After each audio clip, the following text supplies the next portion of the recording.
Bapa di dalam sorga, tidak habis-habis Tuhan kami bersyukur oleh karena anugerah serta kebaikan Tuhan. Kami berdoa sekali lagi, biarlah Engkau juga boleh terus menuntun hidup kami, pikiran kami, perasaan dan kehendak kami, ini boleh sinkron dengan kehendak Tuhan. Kami sadar banyak kelemahan yang kami hadapi dan tidak jarang kami mendukakan hati Tuhan. Tapi biarlah oleh karena kasih dan kebaikan Tuhan, kami boleh diampuni, kami boleh ditarik kembali. Kehidupan kami boleh Tuhan restorasi. Dan biarlah kami berjalan dalam kerendahan hati. Kami boleh mengevaluasi kehidupan kami. Sehingga kami ini boleh sungguh-sungguh memuliakan Tuhan dalam kehidupan ini. Berkati sebentar kami merenungkan firman. Dan biarlah Roh Kudus yang berbicara dan firman itu tertanam dalam hati kami berbuah demi kemuliaan Tuhan. Di dalam nama Tuhan Yesus kami berdoa. Amin. Mari kita membuka Alkitab kita dari Matius pasal yang ke-11. Kita akan melihat dari ayat yang pertama sampai ayat yang ke-11. Matius pasal 11 ayat yang pertama sampai ayat yang ke-11. Saya akan membacakan buat Bapak Ibu Saudara sekalian. Setelah Yesus selesai berpesan kepada ke-12 muridnya, pergilah ia dari sana untuk mengajar dan memberitakan Injil di dalam kota-kota mereka. Di dalam penjara, Yohanes mendengar tentang pekerjaan Kristus. Lalu menyuruh murid-muridnya bertanya kepadanya, "Engkaukah yang akan datang itu, atau haruskah kami menantikan orang lain?" Yesus menjawab mereka, "Pergilah dan katakanlah kepada Yohanes apa yang kamu dengar dan kamu lihat. Orang buta melihat, orang lumpuh berjalan, orang kusta menjadi tahir, orang tuli mendengar, orang mati dibangkitkan, dan kepada orang miskin diberitakan kabar baik. Dan berbahagialah orang yang tidak menjadi kecewa dan menolak aku." Setelah murid-murid Yohanes pergi, mulailah Yesus berbicara kepada orang banyak itu tentang Yohanes. "Untuk apakah kamu pergi ke padang gurun, melihat bulu yang digoyangkan angin kian kemari? Atau untuk apakah kamu pergi melihat orang yang berpakaian halus? Orang yang berpakaian halus itu tempatnya di istana raja. Jadi, untuk apakah kamu pergi melihat nabi? Benar, dan aku berkata kepadamu, bahkan lebih daripada nabi. Karena tentang dia ada tertulis, lihatlah, aku menyuruh utusanku mendahului engkau. Ia akan mempersiapkan jalanmu di hadapanmu. Aku berkata kepadamu, sesungguhnya di antara mereka yang dilahirkan oleh perempuan, tidak pernah tampil seorang yang lebih besar daripada Yohanes Pembaptis. Namun yang terkecil dalam kerajaan sorga lebih besar daripadanya." Sampai sini pembacaan kita Bapak Ibu Saudara sekalian. Jadi ini adalah sebuah bagian yang sebetulnya puzzling. Puzzling itu adalah membuat banyak orang yang agak bingung sebetulnya. Ini kenapa ya Yohanes itu meragukan Tuhan Yesus? Bukankah kalau kita membaca daripada firman Tuhan, kita tahu bahwa Yohanes Pembaptis ini sesuatu hal yang spektakuler terjadi dalam hidup dia. Dari kandungan sudah dipenuhi Roh Kudus. Lalu di dalam pernyataan tentang kelahiran Yohanes Pembaptis atau bagaimana dia dikandung, kita memahami ini ada sesuatu yang spektakuler terjadi. Karena selama 400 tahun, paling tidak waktu kita bilang dari Malayaki atau di dalam susunan Alkitab Perjanjian Lama ala orang Yahudi ditutup dengan kitab Tawarikh, kita tahu rentang waktu 400 tahun ini itu tidak ada nabi yang bangkit. Tidak ada nabi yang sejati yang bangkit. Oleh sebab itu tidak ada kitab Perjanjian Lama yang ditambahkan. Sudah selesai dikanonkan Bapak Ibu Saudara sekalian. Dan pengkanonan ini salah satunya kita bisa lihat di dalam bagaimana Alkitab Perjanjian Lama itu terjemahkan ke dalam bahasa Yunani. Jadi Septuaginta itu dikanonkan ya, kitab-kitab di dalam Perjanjian Lama. Dan di dalam rentang waktu itu ada masa kegelapan yang terjadi. Bagaimana mungkin orang-orang Israel ini bisa bertumbuh dengan baik sebetulnya? Sangat susah karena tidak ada nabi.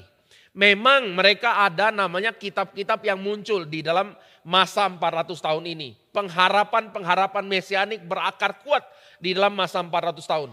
Tapi sekali lagi tidak ada nabi yang sejati. Dan mereka mengalami penderitaan demi penderitaan. Mereka mengalami di bawah bergeser dari kerajaan Babel, bergeser ke Media Persia, lalu masuk ke masa-masa nanti di bawah pemerintahan Seleucid Empire, itu Antiochus IV Epiphanes ya. Setelah kerajaan daripada Alexander the Great pecah jadi 4, salah satunya adalah Seleucid Empire. Di situ ada namanya Antiochus IV Epiphanes, itu masa-masa Makabe. Jadi orang-orang Israel dibantai habis di situ. Tapi tidak ada nabi yang sejati. Oleh sebab itu pada waktu Zakaria itu mendapat penglihatan pada waktu dia lagi melayani di Bait Allah. Dan waktu dia keluar, seluruh umat itu lagi mengharapkan kalimat berkat. Ini mirip gini misalnya, waktu hamba Tuhan khotbah kan sudah selesai doksologi. Umat Tuhan kan masih berdiri, nunggu apa saudara? Nunggu berkat. Tiba-tiba hamba Tuhan tidak bisa ngomong. Itu orang mau duduk nggak bisa. Mau berdiri rasanya gimana saudara, suasananya awkward gitu. Dan ini yang terjadi. Zakaria tidak bisa ucap berkat dan orang-orang langsung sadar ada sesuatu hal yang spektakuler di sini karena dia baru mendapat penglihatan yang selama itu tidak mereka lihat, saudara. Dan pernyataan tentang Yohanes Pembaptis begitu besar sebetulnya. Jadi Yohanes Pembaptis ini adalah tokoh yang memang sangat besar, saudara. Dia adalah nabi yang terakhir. Tetapi kita perlu sadar satu hal, saudara. Penekanannya itu ada di mana? Apakah penekanan perikop ini adalah di dalam keraguannya Yohanes Pembaptis sehingga aplikasinya jadi begini? Ini aplikasi yang tidak pas, saudara. Ya kita harus sadar lah ya. Yohanes Pembaptis yang cerita kelahirannya spektakuler. Udah dipenuhi Roh Kudus dari dalam kandungan. Ketika di dalam penjara imannya goncang. Imannya runtuh, bukan runtuh lah ya. Imannya goncang dan dia meragukan Kristus. Kalau dia saja begini apalagi kita. Pertanyaannya, ini valid nggak aplikasi kayak gini, saudara? Jawabannya tidak. Saya langsung ngomong saja, kenapa tidak valid? Karena yang diragukan oleh Yohanes Pembaptis itu apakah memang Kristus Mesias atau bukan. Kenapa dia ragu? Dia ragu bukan karena dia pertama kali menderita, saudara. Tapi karena pengharapan Yohanes Pembaptis terhadap siapakah Mesias itu sangat besar. Nanti kita akan lihat. Karena di dalam benaknya Yohanes Pembaptis, kalau Mesias hadir, dia akan memperbaiki seluruh tatanan masyarakat yang korup. Tapi ini kok enggak terjadi. Itu adalah pengharapan yang besar. Maka dia mengatakan, engkaukah yang akan datang itu? Atau kami harus menunggu yang lain. Sementara saudara, banyak orang-orang Kristen hari ini, di dalam keraguan, mereka bukan ragu Yesus Kristus itu Raja dan Mesias atau bukan. Jadi bentuk keraguannya lain, saudara. Mereka itu ragunya di dalam gagal melihat Kristus saja. Jadi mereka menjalankan kehidupan yang tanpa Kristus sebetulnya. Nah oleh sebab itu ada natur pergumulan yang berbeda antara Yohanes dengan umat Kristen hari ini. Tidak boleh dipukul rata, saudara. Ini yang pertama. Nah lalu yang kedua. Nah ini menarik ya, pada waktu kita baca banyak artikel, saudara. Ada teolog-teolog yang mengatakan begini. Mungkin cerita mengenai Yohanes Pembaptis ragu. Ini memang adalah satu buah upaya untuk mengkerdilkan tokoh Yohanes yang sangat besar. Kenapa?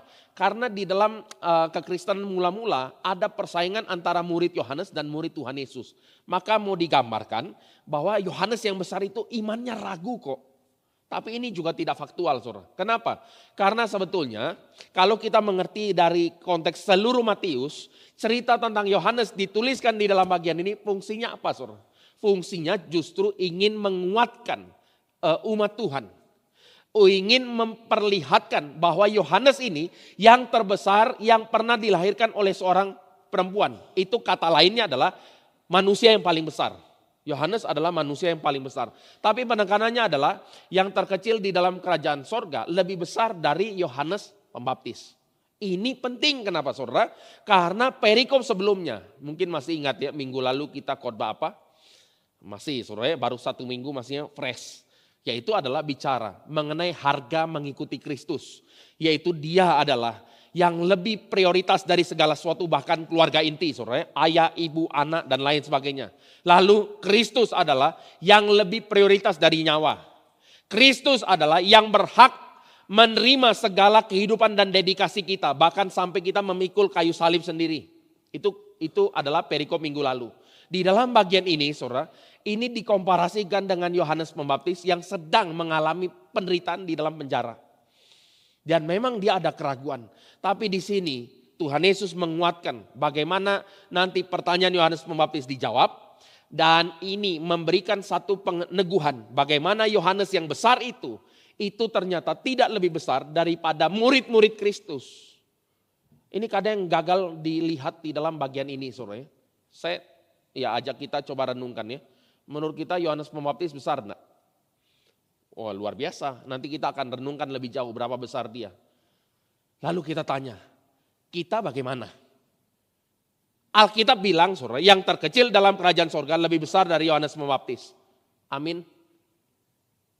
Agak ragu sedikit, saudara ya.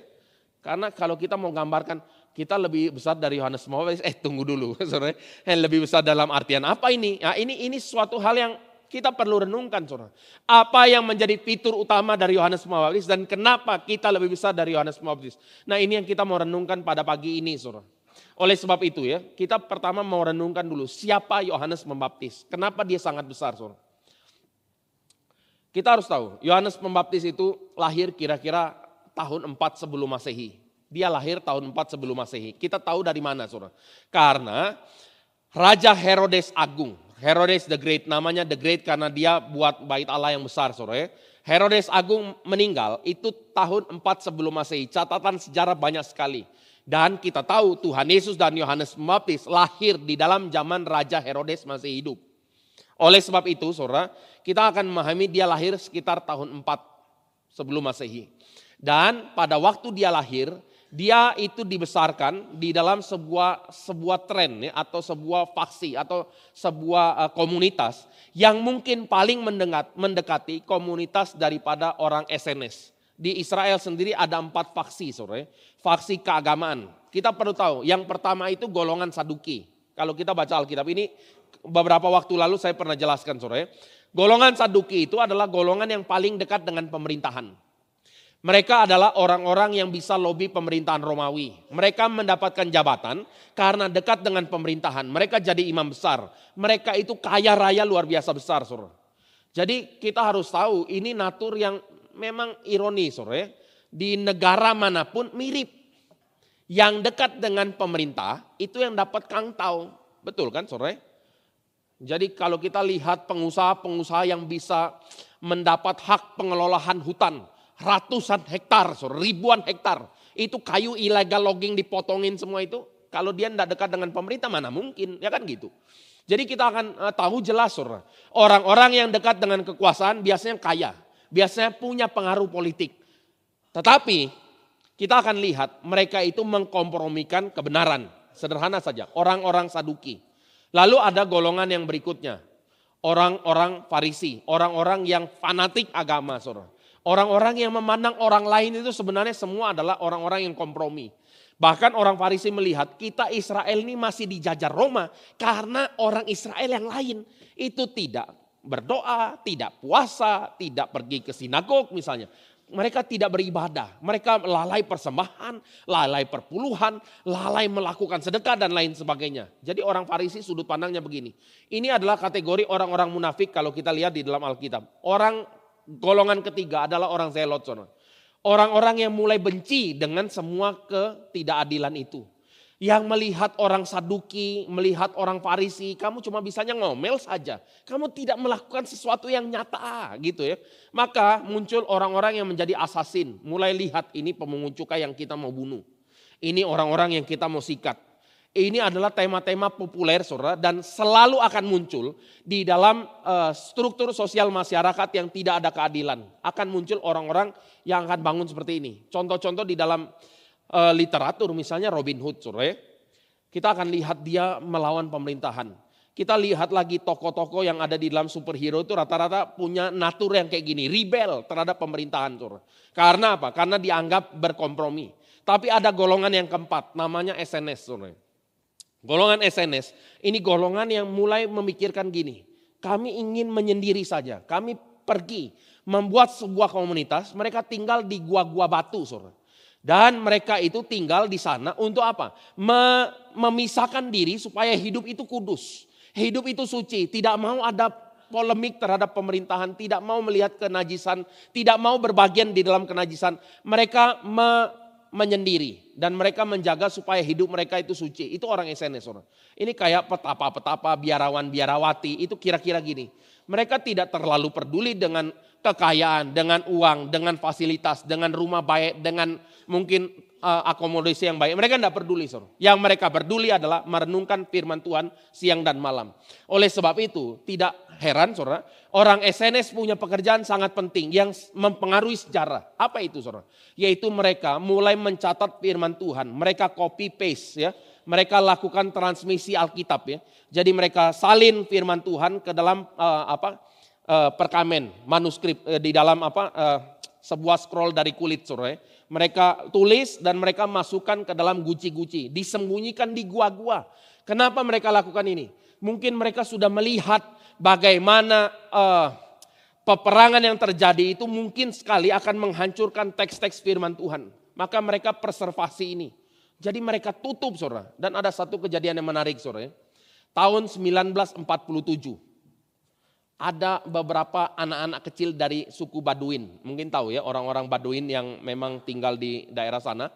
Mereka main, anak-anak kecil namanya, main lempar-lempar batu. Ya. Terus dilempar masuk ke gua, saudara. Lalu bunyi, prak, ada sesuatu yang pecah. Jadi sejarah ini berhutang sama anak kecil yang main lempar batu. Ini penting, saudara. Jadi anak itu kalau mau main, biarkanlah main, saudara. Siapa tahu dia menemukan scroll usia 2000 tahun, saudara. Ini adalah sesuatu penemuan yang sangat mengguncang dunia akademik. Karena sebelumnya banyak orang yang meragukan salah satunya keabsahan firman Tuhan. Ya. Mana teksnya yang asli, yang tua mana. Ternyata waktu ketemu, saudara, itu dicek salah satunya scroll Yesaya. Scroll daripada Yosua. Daniel dan banyak lagi Taurat dan seterusnya, termasuk tulisan-tulisan apokrifa itu ketemu, saudara. Dan usianya itu ribuan tahun, itu luar biasa sekali. Dan komunitas Qumran akhirnya ya di dalam sejarah itu memainkan peranan penting untuk preservasi sebuah teks firman Tuhan. Jadi kita bisa lihat, saudara, ini adalah kelompok SNS. Dan kelompok SNS ini benci sekali dengan pemerintahan dan center agama yang ada di Yerusalem. Kita tahu ya, hukum Taurat itu mengajarkan orang Israel untuk ziarah ke Israel, ya kan, betul ya? Harus datang di dalam hari Paskah, harus datang di dalam hari Pondok Daun. Tetapi orang-orang SNS tidak lakukan ini. Kenapa, saudara? Karena mereka lihat bait Allah sudah dinajiskan oleh orang-orang Saduki, oleh orang-orang yang membangun bait Allah dengan uang yang tidak legal. Kita harus tahu cerita pembangunan bait Allah yang membuat mereka jengkel setengah mati, saudara. Bait Allah itu di dalam zaman Salomo itu adalah bait Allah yang sejati sebetulnya. Lalu dihancurkan Babel, lalu di tahun 587, saudara, dibangun lagi kira-kira 416. Itu adalah bangunan bait Allah yang dibangun Zerubabel. Itu sangat sederhana, saudara. Maka yang dilakukan oleh seorang namanya Raja Herodes the Great tadi, dia itu mencari simpati rakyat. Dia sendiri bukan orang Israel. Dia adalah orang Edom. Dia punya keturunan tidak legal. Makanya dia cari istri, itu keturunan Hasmonean. Mungkin pernah dengar, saudara ya, Hasmonean dinasti. Hasmonean itu adalah Terah itu adalah keturunan daripada Makabe. Makabe itu adalah orang-orang Israel yang berperang sampai bisa mengambil kembali kekuasaan sementara dari kerajaan Seleucid Empire. Di bawah Antiochus IV Epiphanes untuk sementara waktu. Jadi muncul dinasti Hasmonean. Maka yang dilakukan oleh Herodes Agung, dia ambil salah satu anak dari penerus dinasti itu untuk memberikan legalitas bahwa saya ini orang Yahudi juga kok, istri saya orang yang secara keturunan itu adalah yang dianggap penting di dalam dinasti Hasmonean. Maka nikah. Tapi singkat cerita, saudara, dia lakukan pembangunan bait Allah, tujuannya cuma supaya dia dipanggil sebagai raja orang Yahudi. Maka tidak heran, saudara, waktu dia dengar bahwa ada lahir raja orang Yahudi, orang-orang Majus datang, dia kebakaran jenggot, saudara.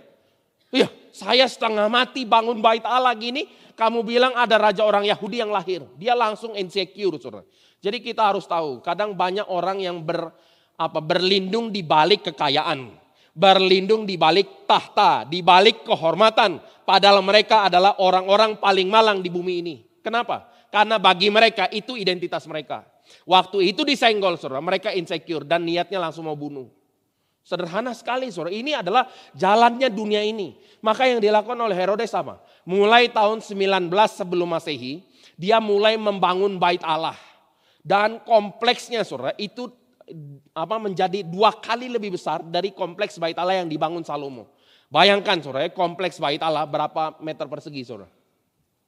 144.000 meter persegi. Itu berapa hektar? 14 hektar ya. Besar sekali loh 14 hektar. Kita di sini berapa meter persegi saudara? Parkir depan seluruh gedung kira-kira 3.500 meter. Kali 10 baru 35.000 saudara. Ya, jadi ini berkali-kali lipat saudara sekalian. Jadi kita akan lihat besarnya bangunan itu. Jadi dibangun oleh Herodes the Great. 10 tahun saudara, seluruh struktur jadi. Seluruh strukturnya jadi. Dan pembangunan ini terus berlangsung sampai tahun berapa? Saya nggak tahu ya, pernah dengar nggak bagian ini? Bait Allah zaman Herodes dibangun berapa tahun saudara? Ini bukan kuis saudara. Tapi ini kita mau mencari tahu ironi yang besar. Saya mau kutip satu bagian saudara ya.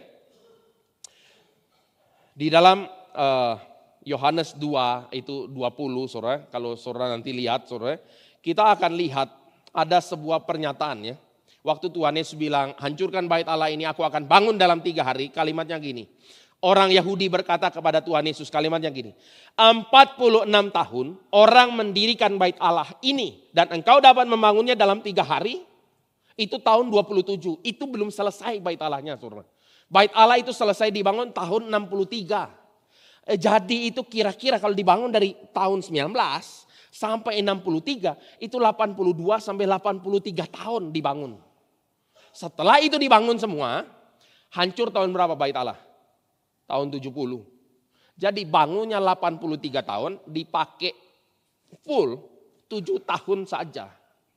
Dan Bapak Ibu Saudara sekalian, waktu Tuhan Yesus bilang, hancurkan bait Allah dalam 3 hari aku bisa bangun. Orang Israel itu benar-benar keki, jengkel. Karena itu adalah identitas yang sangat dibanggakan oleh orang Israel. Apapun mungkin kamu boleh bilang, tapi jangan yang kami agungkan ini. Saya pernah waktu saya tinggal di Belanda, saya tinggal di Kampen. Orang di Kampen itu, ya saya nggak tahu lah bagi kita bagaimana. Yang paling dibanggakan di kota itu apa saudara? Yaitu jembatan yang dia punya jembatan bisa naik dan rodanya itu adalah roda yang dilapis emas. Jadi bangga sekali mereka. Kami ada jembatan yang rodanya itu dilapis emas saudara. Saya nggak tahu di Bandung ini yang paling dibanggakan gedung apa saudara? Mungkin gedung sate ya saudara. Semua gedung sate ya. Sate dari mana saya juga nggak paham saudara. Pokoknya ada antena lah saudara. Kelihatannya oke lah gedung sate. Mungkin itu yang paling diagungkan saudara. Tapi hari itu orang Israel sedang membangun ini sudah 46 tahun. Dan Tuhan Yesus bilang begitu. Maka sederhana saja saudara. Waktu kita lihat ini. Orang-orang SNS itu melihat pekerjaan yang dikerjakan itu semua dengan darah saudara. Semua itu untuk kemuliaan yang sementara. Maka orang SNS menarik diri. Tapi ini adalah satu pembelajaran yang penting buat kita. Kenapa saudara? Karena manusia itu sering membangun proyek-proyek megalomania. Proyek-proyek besar. Untuk apa? Untuk menyatakan ini legacy saya. Ini adalah nama saya. Kalau kita lihat di dalam bangunan mungkin ada prasasti di tanda tangan. Ya kan gitu ya. Terus ada apa lagi? Mungkin ada bentuk-bentuk makam yang sangat besar. Seperti piramid, hanging garden, Stonehenge. Dan segala upaya membangun menara pencakar langit. Kita tahu WTC pernah menjadi menara yang paling tinggi.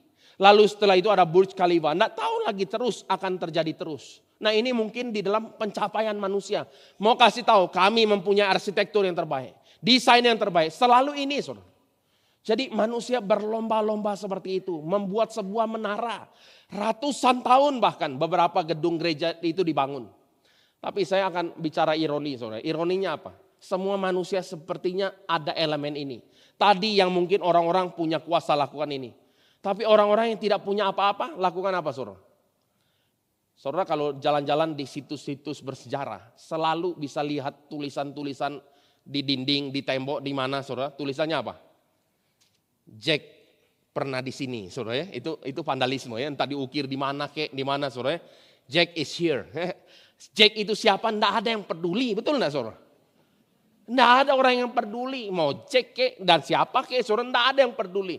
Jadi ini adalah narsisistiknya pribadi manusia. Ingin dirinya dikenang. Siapa yang tidak mau dikenang orang? Siapa yang tidak mau dipandang hebat saudara? Manusia berlomba-lomba di sini. Tapi dunia dan segala kemegahan dan segala hawa nafsunya akan lewat dan sirna. Jadi kalau orang kejar seperti yang dikejar oleh Herodes. Sekarang saya mau ngomong ironi saudara. Yang dikejar Herodes itu apa? Semua, tahta iya, kekayaan iya, hormat iya, saudara ya. Kekuasaan juga, saudara. Semua dia mungkin boleh punya. Dia punya istana yang mewah. Dia mungkin punya pengawal yang banyak. Dia punya koneksi sampai ke dalam kerajaan Roma, saudara. Dia punya semua. Tapi satu yang dia tidak punya. Apa itu? Kebenaran dan kesucian hidup dia tidak punya. Dia tidak punya itu, saudara. Sementara bedanya Yohanes Pembaptis. Apa, saudara? Dia punya bulu, hanya bajunya pakai bulu unta saja. Dia tidak punya baju-baju yang dari baju yang halus dan tipis yang dibilang tadi. Dia makanannya apa? Dia mungkin tidak makan banyak makanan yang mewah. Dia cuma makan belalang saja sama madu hutan. Dia mungkin tempat tinggalnya cuma gua batu, saudara. Dia tidak punya apapun. Tapi yang dia punya adalah keberanian memberitakan firman Tuhan. Oh, itu penting sekali. Berarti kalau kita renungkan adalah semua boleh tidak ada. Yang tidak boleh tidak ada adalah hati yang takut sama Tuhan. Itu tidak boleh, tidak ada, saudara. Hidup kita ini yang lain boleh tidak ada. Tapi yang harus ada adalah takut akan Tuhan. Oh, ini penting sekali, saudara. Oleh sebab itu, saudara, kalau kita lihat nanti ya, keturunan Herodes itu namanya nanti setelah Herodes mati. Pada tahun 4 sebelum Masehi digantikan oleh Herodes Antipas. Itu yang menguasai wilayah Galilea, daerah tempat pelayanan utama Tuhan Yesus. Dan kemudian daerah Perea yang sekarang itu adalah wilayah sebagian Yordania, saudara. Jadi ini adalah dikuasai oleh Herodes Antipas. Kenapa dia bisa kuasai daerah Perea? Karena dia punya istri adalah anak dari Raja Aretas, Raja Arabia. Itu adalah pernikahan politik, saudara. Jadi dia punya istri adalah anak dari Raja Aretas, Raja Yordania. Nah, singkat cerita, saudara, kita harus tahu satu hal. Nanti pada waktu dia pergi ke Roma, ini dulu sekali saya pernah cerita, saudara. Waktu dia pergi ke Roma, dia tinggal di rumah kakaknya, yaitu Herodes Filipus. Herodes Filipus ini jangan salah artikan dengan Herodes Filipus II. Jadi saya memang agak bingung ya waktu baca sejarah ya. Dari antara nama orang banyak ya, kok bisa kakak adik namanya sama, cuma beda Herodes Filipus I sama Herodes Filipus II, saudara ya. Wajar saja orang banyak kebalik-balik ini. Tapi Herodes Filipus II itu adalah Herodes yang menguasai wilayah yang nanti kita lihat di dalam wilayah Aman sekarang, saudara. Ya, itu wilayah masih di Arabia sana, saudara. Wilayah Aman itu adalah wilayah-wilayah seberang Sungai Yordan, saudara. Dan kita akan memahami itu adalah nanti yang berkoalisi dengan Raja Aretas. Tetapi yang dikunjungi oleh Herodes Antipas di Roma itu adalah Herodes Filipus I yang tidak punya jabatan politik. Dia hanya orang kaya saja. Dan istrinya siapa, saudara? Istrinya Herodias. Dan anaknya Salome. Itu adalah, jadi kalau kita lihat ya, Herodes Antipas datang ke rumah kakaknya. Dia lihat istri kakaknya dan dia ngomong apa? Herodias, kamu mau menikah dengan saya? Coba ya, itu imoralnya sampai seberapa jauh, saudara. Mau menikah sama saya? Dia sudah punya istri satu. Lalu dia itu Herodias itu istri kakaknya. Mana ada orang yang normal tanya sama istri kakaknya, kamu mau menikah dengan saya? Orang sudah pernah nikah, saudara. Jadi ini yang dilakukan oleh Herodes Antipas. Selalu singkat cerita Herodias bilang gini, boleh. Saya akan nikah sama kamu. Herodias ini adalah perempuan yang punya ambisi tidak bisa tidak pernah bisa dipuaskan. Kenapa dia nikah sama Herodes Filipus? Karena jabatan, sederhana saja. Tapi dia kenapa menyetujui untuk menikah dengan Herodes Antipas? Karena akan naik pangkat menjadi istri orang nomor 1 di Galilea. Singkat cerita gitu. Dan Herodias bilang gini, oke, asal kamu ceraikan istri sah kamu, saya baru akan ikut kamu ke Galilea. Singkat cerita, itu yang dilakukan oleh Herodes Antipas.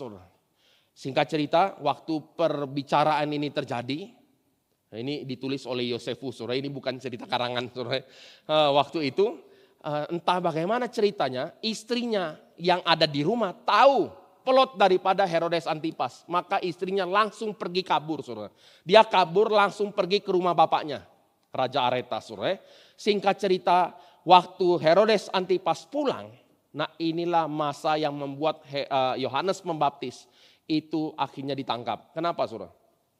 Karena Yohanes Pembaptis ini bukan hanya orang yang berkhotbah berseru-seru di padang gurun mengatakan bertobatlah, kerajaan Allah sudah dekat.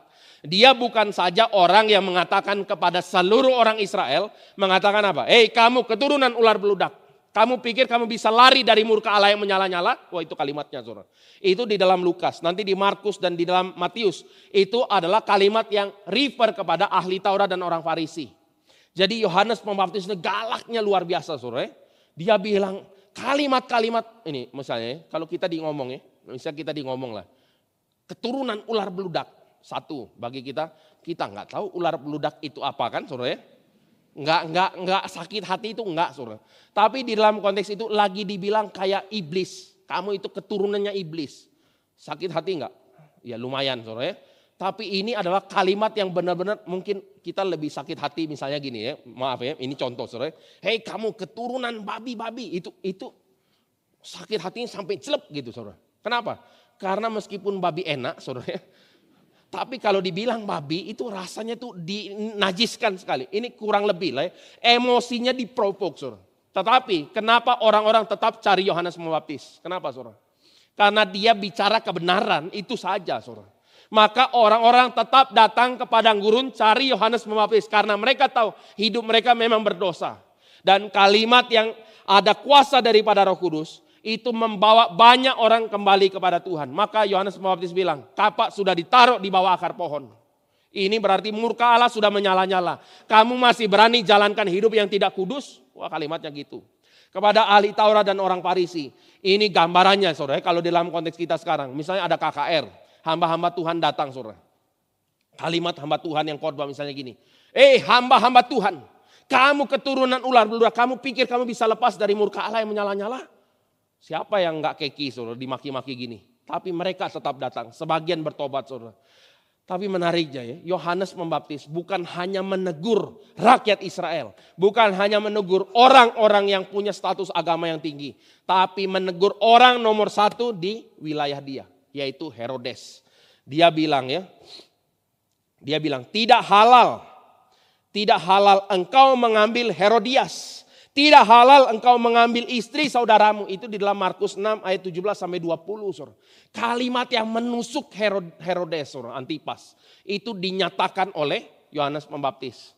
Bapak ibu saudara sekalian, kita harus sadar satu hal lagi saudara. Orang yang berbicara kebenaran, itu orang yang tidak pandang bulu kepada siapa dia harus bicara. Mau raja dia tetap ngomong. Mau pemimpin agama dia tetap ngomong. Karena dia lebih takut sama Tuhan daripada sama manusia. Dan kalau kita lihat di dalam sejarah saudara, pemimpin agama yang dekat dengan pemerintahan hampir selalu bisa dipastikan. Apa? Mereka selalu bisa dipastikan orang-orang yang mengkompromikan kebenaran. Kita mau ambil contoh saudara. Banyak sekali. Saya bisa ngomong beberapa hal saudara. Pada waktu di dalam zaman kolonialisasi yang dilakukan oleh Spanyol ke berbagai daerah saudara, melakukan perdagangan budak, melakukan kolonialisasi. Gereja-gereja itu tidak ada yang menentang kecuali seorang hamba Tuhan namanya Lakasa saudara. Lakasa itu mendengar bagian ini dan dia bilang gini, kita ini bukan orang benar yang mengalahkan orang-orang jahat, tapi kitalah penjahat yang menganiaya orang-orang benar. Itu kalimat Lakasa saudara. Ada orang-orang yang bersuara. Ini sekitar abad 14-15 pada waktu kolonialisasi. Tapi kita bisa lihat lagi pada waktu Perang Dunia Kedua. Coba ya di dalam kepemimpinan Hitler. Tidak banyak orang-orang yang berseru-seru tentang keadilan dan kebenaran. Tidak banyak saudara. Yang berseru itu siapa? Dietrich Bonhoeffer. Dietrich Bonhoeffer menyeru-nyerukan dan kemudian dia mati saudara. Jadi kita akan melihat bagian-bagian ini. Yang harus kita renungkan adalah suara kenabian diutarakan. Kalau itu memang dosa, bilang itu dosa. Saudara. Kalau itu memang harus ditegur, tegur. Kita tidak masuk ke politik praktis. Politik praktis itu apa sih saudara? Politik praktis itu kalau ada masa pemilu kita ajak jemaat, ayo Bapak Ibu kita dukung nomor 1, nomor 2 atau nomor 3 saudara. Itu politik praktis.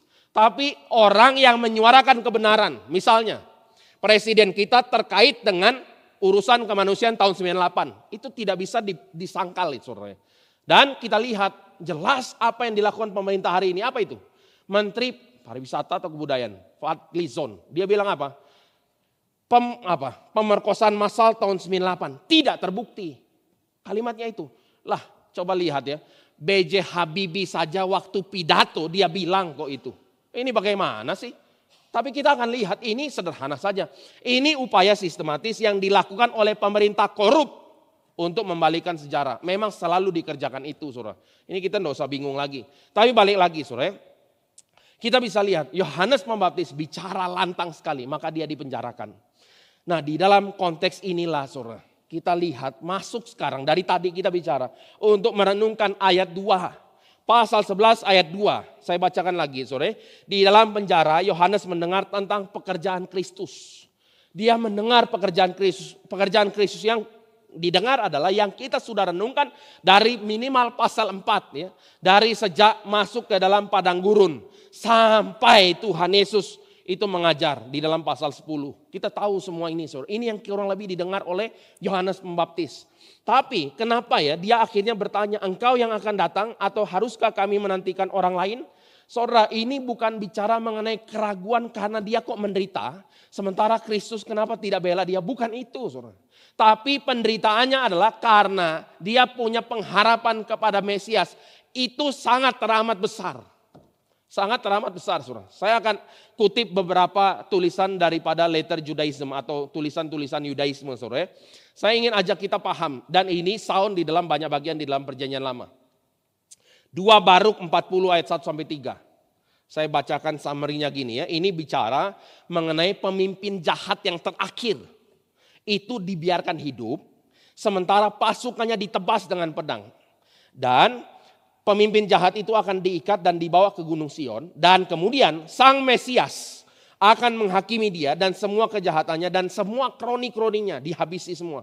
Setelah itu dia akan membunuhnya dan melindungi umatnya di tempat yang dipilih Tuhan. Dan kerajaannya akan tetap selamanya sampai dunia yang korup ini berakhir dan waktu yang dibuatkan tergenapi. Berarti saudara, dalam benaknya Yohanes Pembaptis, salah satu janji adalah kalau Mesias datang, dia akan menunggang balikan semua bentuk kejahatan yang ada di dalam dunia. Pertanyaan saya, itu pengharapan valid atau tidak? Valid itu, saudara. Dan ini memang pengharapan yang akan digenapi di dalam kedatangan Kristus kali kedua. Tapi waktu itu Yohanes menanti-nantikan bagaimana kejahatan itu dimatikan semua. Tapi dia tidak melihat itu terjadi. Maka dia bilang, ini engkaulah yang akan datang atau kami harus menunggu yang lain. Ini satu bagian, saudara. Bagian kedua, Mazmur Salomo 17:21 sampai 43, saudara. Di dalam bagian ini menyatakan bahwa Tuhan mengangkat raja dari keturunan Daud dan akan memerintah atas Israel. Dengan tongkat besi dia akan memecahkan dan menghukum bangsa-bangsa yang tidak bertuhan dengan mulutnya. Ia akan mengumpulkan umatnya dan dipimpin dalam kebenaran. Kalimatnya lebih dari emas murni. Dan dia akan menghakimi semua manusia dan dia akan menyelamatkan kita dari kenajisan dan ketidakkudusan musuh-musuh. Tuhanlah raja kita selamanya, saudara. Ini pengharapan yang besar sekali. Maka yang dinantikan Yohanes Pembaptis adalah Mesias yang menunggang balikan semua. Ini adalah satu pertentangan secara batin. Kenapa? Karena dia lihat Herodes Antipas melakukan tindakan yang salah satu yang paling tidak bermoral. Ambil istri kakaknya sendiri. Itu tidak bermoral, saudara. Itu tidak melakukan kebenaran firman Tuhan. Itu Herodes Antipas, saudara. Dan belum lagi korupsi, penindasan, kejahatan, terus perampokan, pemaksaan. Belum lagi kerajaan Romawi dengan segala imoralitas dan korupnya budaya mereka. Jadi Yohanes Pembaptis menantikan apa? Mesias datang dan memerintah sebagai raja. Itu yang dinantikan oleh Yohanes Pembaptis. Jadi dia bukan pertama-tama itu self pity. Tuhan, saya kan sudah melayani engkau. Kenapa saya dalam penderitaan? Tidak seremeh-temeh itu Yohanes Pembaptis. Ini yang juga kita harus pahami di dalam natur pelayanan daripada Elia. Saudara tahu ya, Elia waktu dikejar-kejar Isabel, dia itu melarikan diri untuk menyelamatkan nyawanya. Pertanyaannya, dia pergi menyelamatkan nyawa karena dia takut mati tentang kematiannya dia diri sendiri. Atau dia takut mati karena bagi sudut pandang Elia hari itu tidak ada satu pun lagi nabi di Israel. Tidak ada satu lagi orang pun yang membicarakan kebenaran. Kalau dia mati, orang Israel semua akan jatuh ke dalam penyembahan Baal. Jadi dia takutnya apa sih? Dia takut tidak ada yang meneruskan pekerjaan Tuhan, maka dia lari menyelamatkan nyawanya. Sebetulnya dia sedang berpikir untuk menyelamatkan daripada pekerjaan Tuhan. Maka waktu dia sudah lari, saudara, dia akhirnya ketemu dengan Tuhan. Dia bilang apa? Aku tidak lebih baik dari nenek moyangku. Sekarang Tuhan ambil saja nyawaku. Jadi dia bukan takut mati. Kalau dia takut mati, saudara, dia tidak ngomong ambil saja nyawaku. Dia mau menyerahkan kembali jabatan yang Tuhan beri kepada Tuhan. Itu yang dilakukan oleh Elia. Tapi saudara sadar enggak? Elia dijawab Tuhan. Jawabannya apa? Dia jengkel sama Ahab. Tuhan akan ganti Yehu jadi raja Israel. Terus dia rasa dia sendirian. Tuhan bilang ada 7.000 orang yang belum cium Baal. Lalu dia rasa tidak ada penerus. Tuhan kasih Elisa menjadi penerus dia. Saudara, kita akan lihat di dalam banyak catatan sejarah di dalam perjanjian lama. Banyak orang-orang yang merasa dilema yang mirip.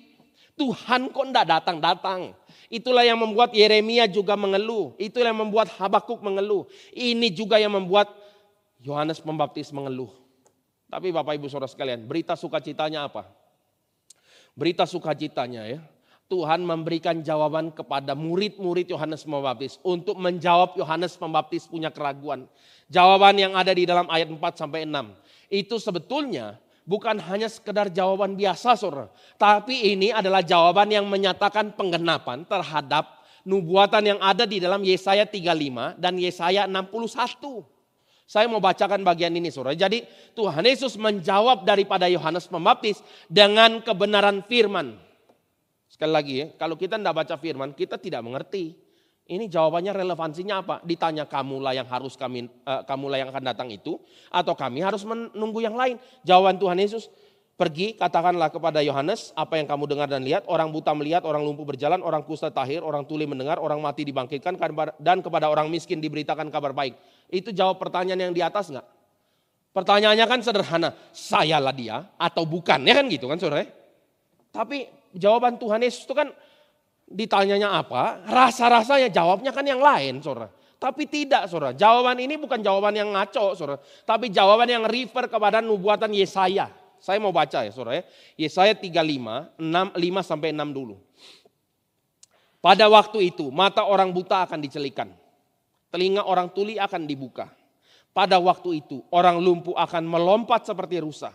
Mulut orang bisu bersorak-sorai, sebab mata air memancar di padang gurun dan sungai di padang belantara. Pertama, ini menggenapkan nubuatan yang ada di dalam Yesaya 35. Jadi jawabannya adalah, ya, sayalah dia. Menggunakan sebuah nubuatan yang ada di dalam Yesaya yang digenapi hanya oleh Kristus. Ini tidak sederhana loh, membangkitkan orang mati. Mentahirkan orang kusta. Kita di dalam perikop sebelumnya kita sudah renungkan. Ini hanya pekerjaan Allah sendiri. Itu kan jelas, saudara. Lalu pasal 61 ayat 1. Saya bacakan lagi. Roh Tuhan Allah ada padaku. Oleh karena Tuhan telah mengurapi aku. Ia telah mengutus aku untuk menyampaikan kabar baik kepada orang sengsara.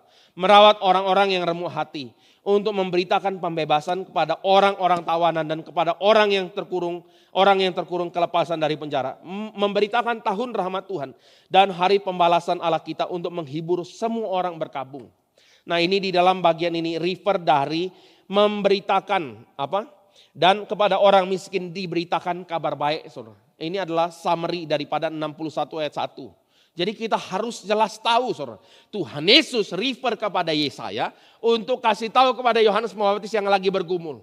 Dan jawaban ini mengkonfirmasi bahwa Yesuslah Mesias. Dan ini jawaban yang diperlukan oleh Yohanes Pembaptis. Untuk melegakan hatinya. Untuk mempersiapkan dia mengerti mengenai apa yang Tuhan akan kerjakan. Kalau memang dia sudah datang. Ini penting, saudara ya. Dia akan menyelesaikan pekerjaannya. Pekerjaannya yang diselesaikan apa? Yaitu waktu, ini yang kita pahami sekarang, waktu Kristus datang kali kedua, seluruh bentuk kejahatan itu akan sirna. Itu yang dinantikan oleh Yohanes Pembaptis. Tapi jawaban ini cukup bagi Yohanes Pembaptis. Kenapa? Karena Yesus datang sudah. Itu yang dia ingin dengar, saudara. Oleh sebab itu ya Tuhan Yesus bilang, berbahagialah orang yang tidak jadi kecewa dan menolak aku. Dan Bapak Ibu saudara sekalian, ini sebetulnya paralel dengan apa yang Simeon rasakan. Simeon dengan Yohanes memang berbeda latar belakang, tapi yang dinantikan oleh Simeon itu juga sama, kelepasan bagi orang Israel.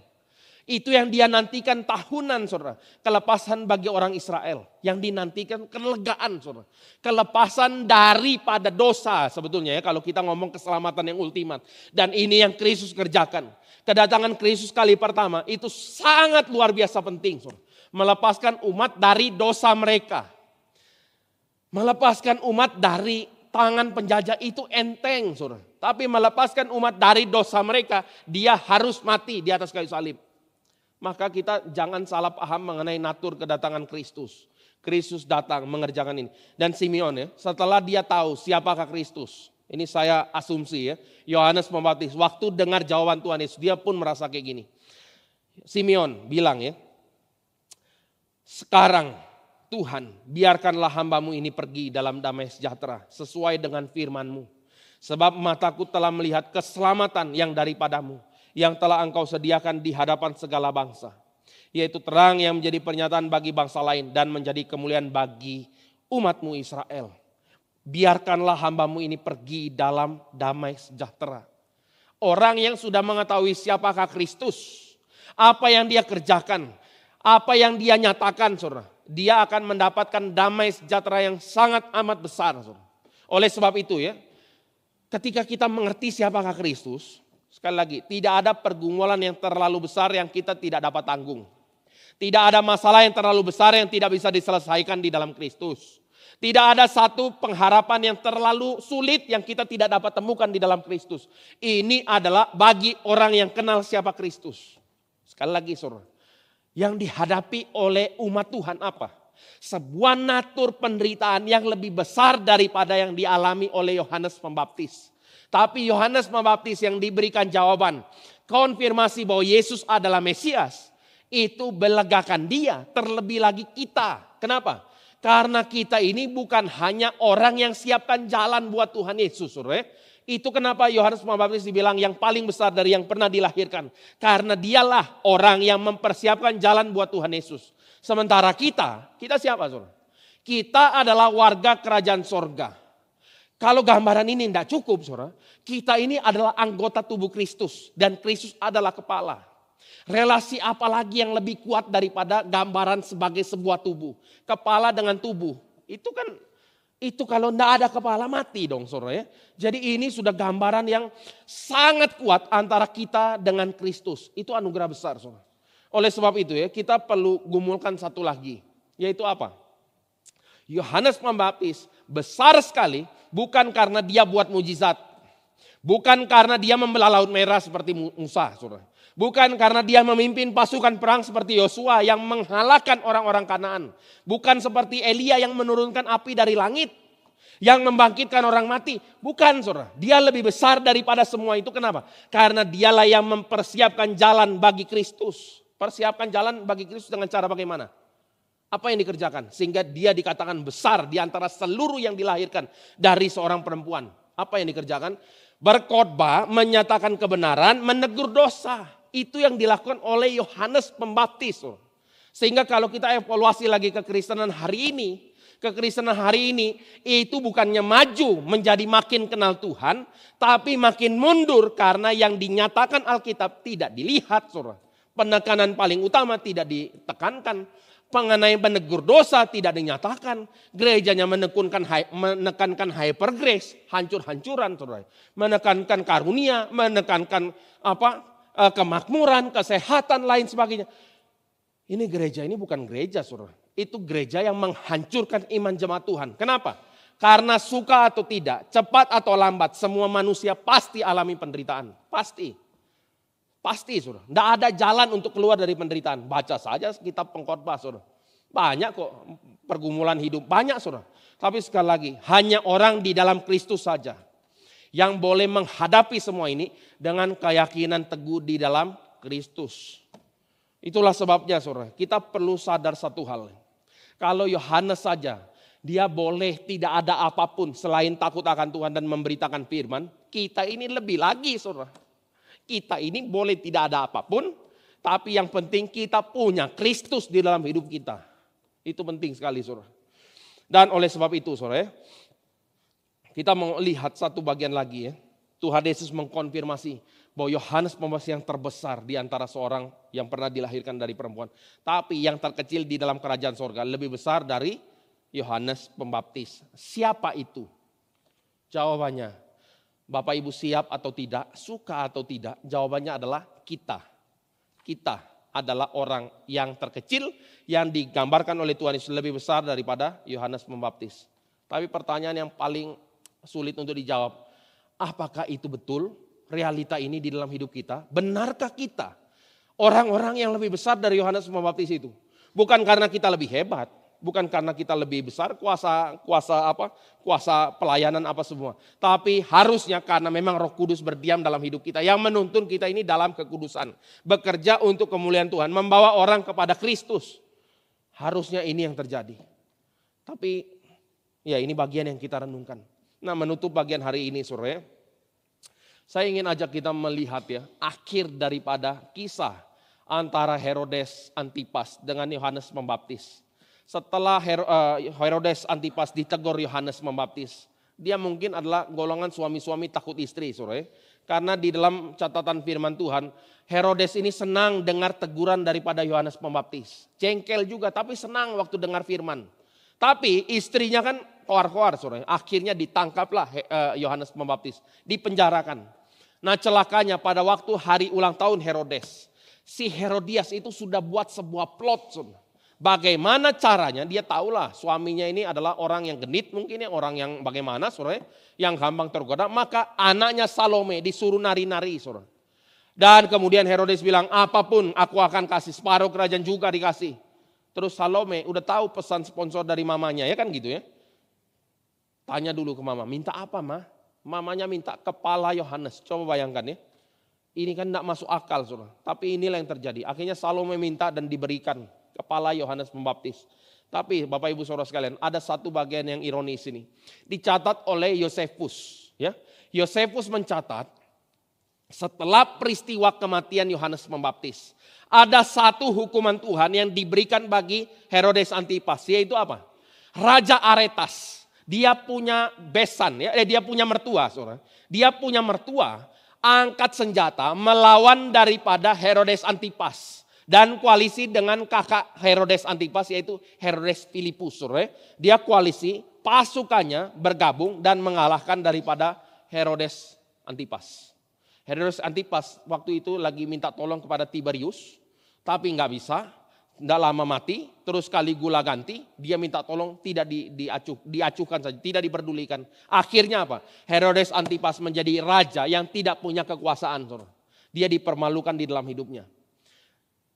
Terakhir sore, kalau kita lihat catatan sejarah, coba aja lihat sore, lihat kalau kita belajar di dalam catatan sejarah, semua orang, hampir semua lah, ini hampir itu karena kita nggak baca semua sore, tapi sejauh yang kita bisa lihat ya, pemimpin-pemimpin tirani dan otoriter itu semua mendapatkan hukuman dari Tuhan, semua. Mau keluarganya hancur berantakan, itu karena kan sebab akibat saja. Dia tidak pernah urus dia punya keluarga, maka keluarga menjadi senjata bumerang bagi dia.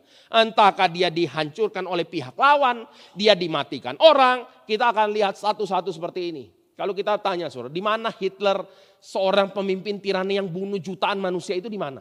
Matinya kan mengenaskan saudara. Kita akan lihat satu-satu ya, pemimpin-pemimpin tirani itu ditangkap satu-satu di hukum Tuhan. Kita akan lihat cepat atau lambat, siap atau tidak, hukuman itu akan Tuhan nyatakan. Jadi kita tenang saja ya hari ini sore. Meskipun kita rasa tinggal di dalam keadaan yang jauh dari ideal. Ya. Di Indonesia ini kan kalau kita mau agak nyinyir ya, ilustrasi banyak tapi ilustrasi negatif semua sore. Inilah ironi besar di dalam negara kita. Tapi tenang saja saudara. Tuhan itu Allah yang adil. Dia akan menghukum semua manusia tepat pada waktunya.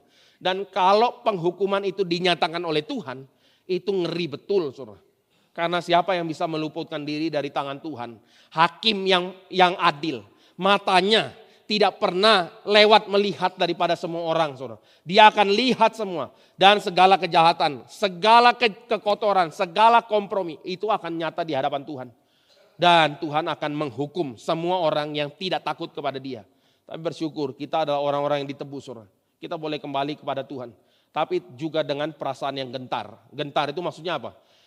Jangan hidup sembarangan lah saudara ya. Hidup itu adalah kita sama-sama di dalam anugerah Tuhan menuntut hidup untuk makin serupa dengan Kristus. Hidup suci, hidup kudus untuk kemuliaan bagi nama Tuhan. Mari kita berdoa. Bapa di dalam sorga, kami bersyukur pada siang hari ini kami merenungkan firman Tuhan. Kiranya Tuhan selalu berbicara dalam hati kami, menegur kami, memberikan keberanian, kekuatan untuk menjalankan hidup sesuai dengan firman Tuhan. Jangan biarkan kami Tuhan mencari pembenaran-pembenaran untuk diri kami. Untuk kami lalai melakukan apa yang Tuhan kehendaki. Biarlah kami ini boleh memiliki suara kenabian yang berseru-seru menyatakan kebenaran dan menuntut diri kami untuk hidup benar pada sisi yang lain. Kami berdoa Tuhan, biarlah kuat kuasa firman itu nyata di dalam hidup kami. Dan pikiran, perasaan, kehendak kami itu semua boleh bertumbuh di dalam cinta kasih Tuhan. Terima kasih Bapa di dalam sorga, di dalam nama Tuhan Yesus kami berdoa. Amin.